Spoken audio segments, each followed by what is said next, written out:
1st of May, 2016.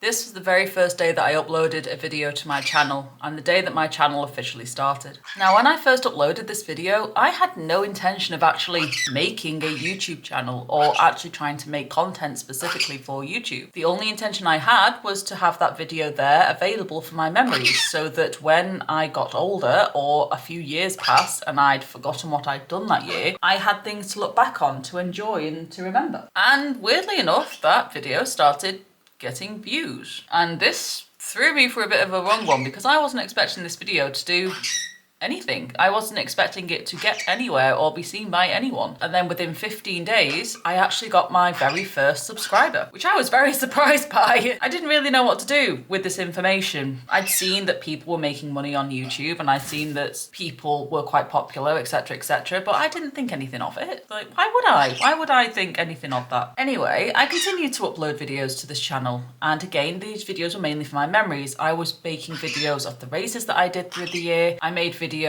of my running and my obstacle course races and my fitness and just events that I went to. Like, some of them were gaming events and cons. Other days were Chinese New Year with, again, the only intention was making videos for my memories, nothing more, nothing less. And then over 1 year later, in October of 2017, I actually reached 100 subscribers. And this was weird to me. And again, at the time, I didn't really think anything of it. I was enjoying making my videos. People were leaving comments saying they were liking my videos. And then something weird happened. When I reached that 100 subscriber mark, I got an email off YouTube offering to monetize my content.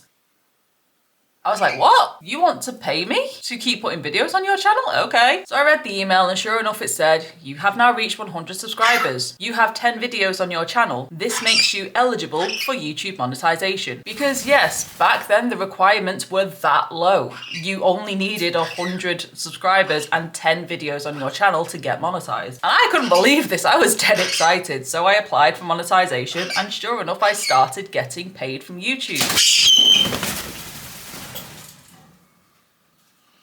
What the hell? As I was saying before the craziness, I got monetized and I started earning money from YouTube. Now keep in mind that back then I only had 800 subscribers. So people weren't exactly paying a lot of money to put ads on my channel. I think I was earning on average 3 to 5 pence a day. And no, I'm not joking, it was genuinely that low. And the threshold to get paid in pounds was 60 quid. So I had to earn 60 pounds before I could get paid out from YouTube. So earning 5 to 10p a day, it was gonna take me a while to get to that threshold. But I was still excited, I didn't care. I was still getting paid. I was still earning money in some way, shape or form by putting videos online. And this was dead exciting for me because I was enjoying the creative process and I was enjoying putting the content out there. I was enjoying making these videos. So I figured if someone's gonna pay me for it, why not? Unfortunately, about 6 months later, in 2018, YouTube changed their monetization requirements, and not in my favor. It was in 2018 that YouTube increased the threshold to 1,000 subscribers and 4,000 watch time hours, not videos created, in order to get monetized. And looking back at my channel, at the time that this happened, I only had about 150 subscribers total.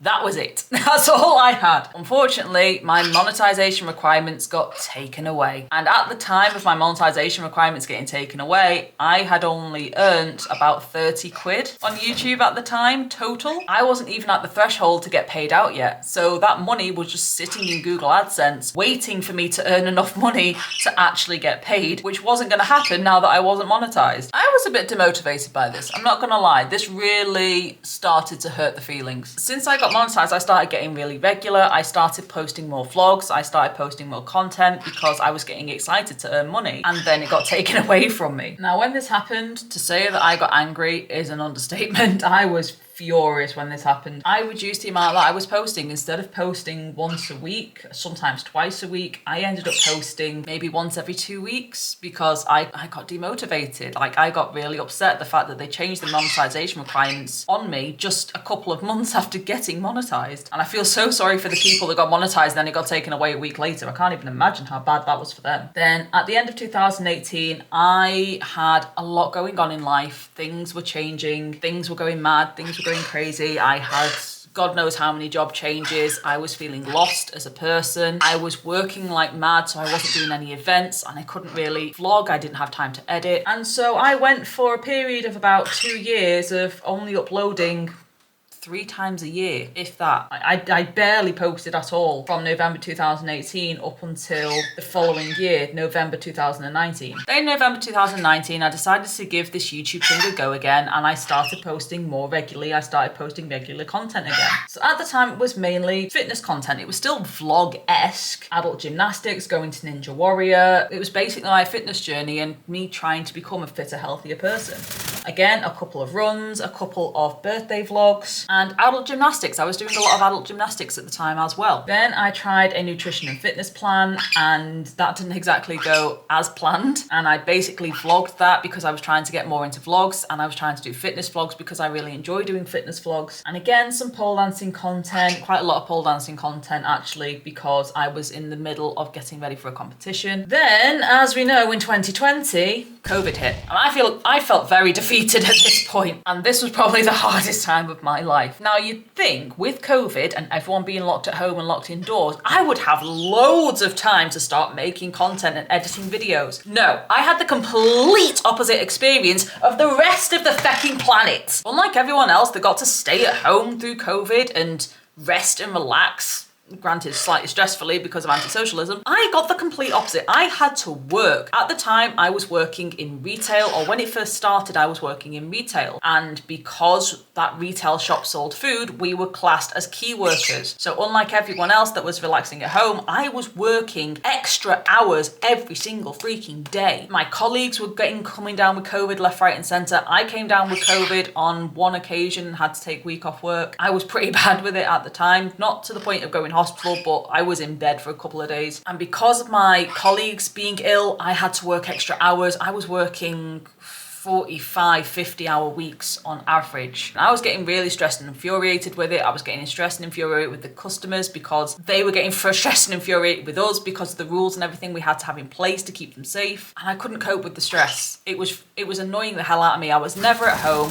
I never got to see my partner. I never got to see my pets. I never got to do anything that I wanted to do. Everyone else is complaining that they're stuck at home. And I'm here stuck at work, having no choice but to deal with stupid people that, I can't put into words how stressful that period of my life was. I got so fed up with working there and so fed up with the stress that I was under that I ended up changing jobs. And again, this was the first month, 2 months of COVID that took place. I changed jobs and I switched to being a care worker because obviously 99% of all the companies weren't hiring or taking on, and I needed out of that business. I needed out of that job. So I became a care worker and a carer. My exact title was a domiciliary care worker because I went into people's homes in order to care for them and look after them, putting them to bed, helping them with their tea and their drinks, changing their clothes, whatever they needed help with, I would help them with. Now, unfortunately, again, because of COVID and because of the amount of people that were stuck at home and couldn't get out to see and look after their families, care workers as key workers were increased in demand. And I'd gone from working on average 50-hour weeks in the shop to working 70 to 80-hour weeks as a care worker. And no, I'm not joking. I was working from 6 a.m. in the morning all the way through to 11 p.m. midnight. Sometimes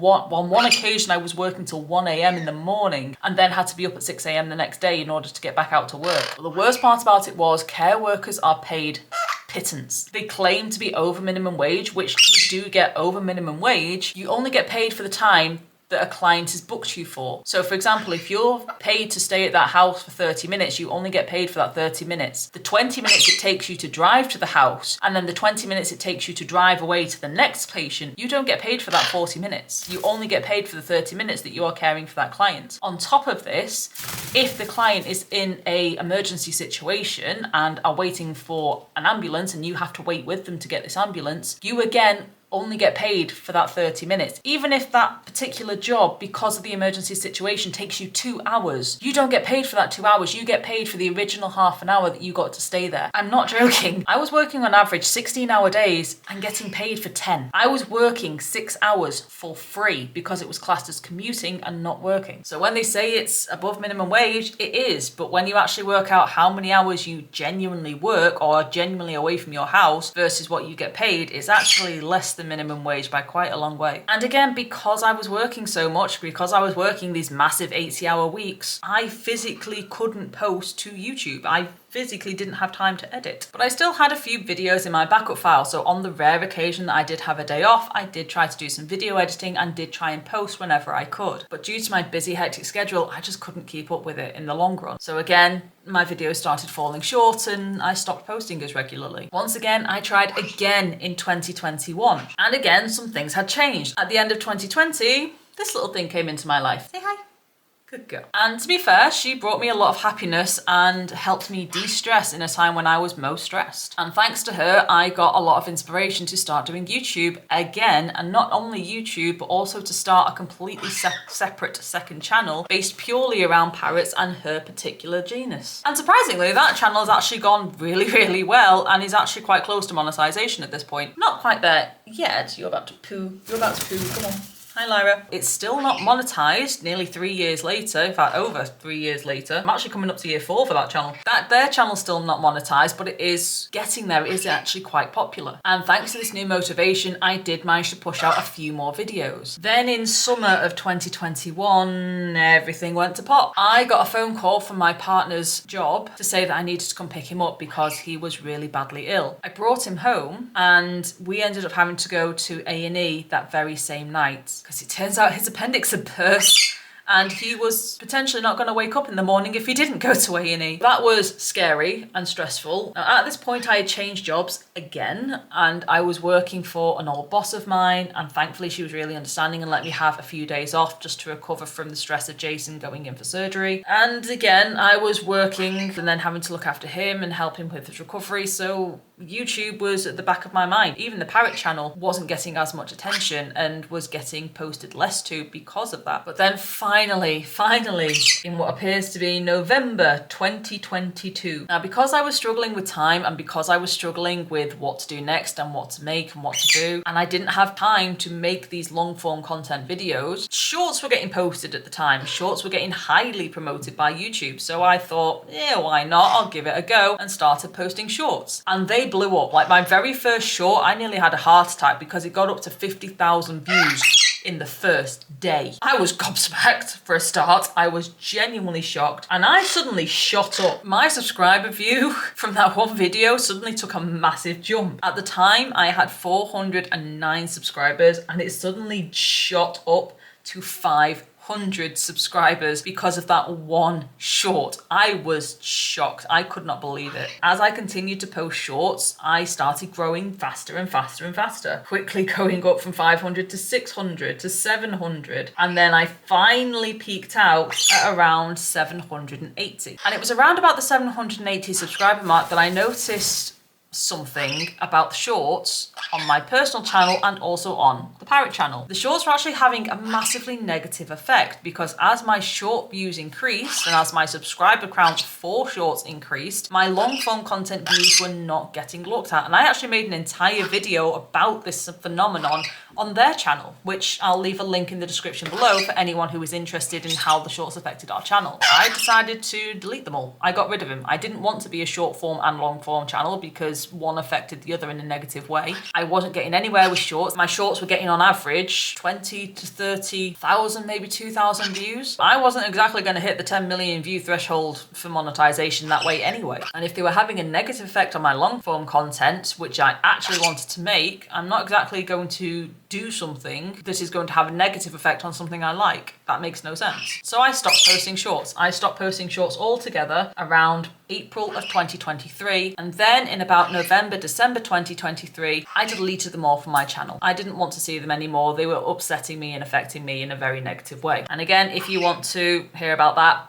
I'll leave a link in the description below to the video that I made about it. And then once I'd actually made this big decision that I was going to stop shorts and focus on long form content, I had a different job. I had my own business at this point. So I had more time to try and make YouTube content and YouTube videos. And I had loads backed up that I'd recorded and never edited. So I started chopping my way through these old videos, and I'm still chopping my way through these old videos because I want them on there for my memories. And I have been somewhat consistent. I started re-uploading around August, August to September, I took a break again because a lot was going on in my personal life. And then I restarted again at the end of December with the intention that this year I was going to be consistent again. I decided I was going to try and post weekly, if not every other week, or at least be consistent in some way, shape or form. And so far I have mostly been able to do that. There has been a couple of weeks that I missed out, but on the whole, I have been able to keep fairly consistent. Now, the problem I've got is because over half of my subscribers subscribe to me because of shorts, most of them don't watch my long form content. Because most of them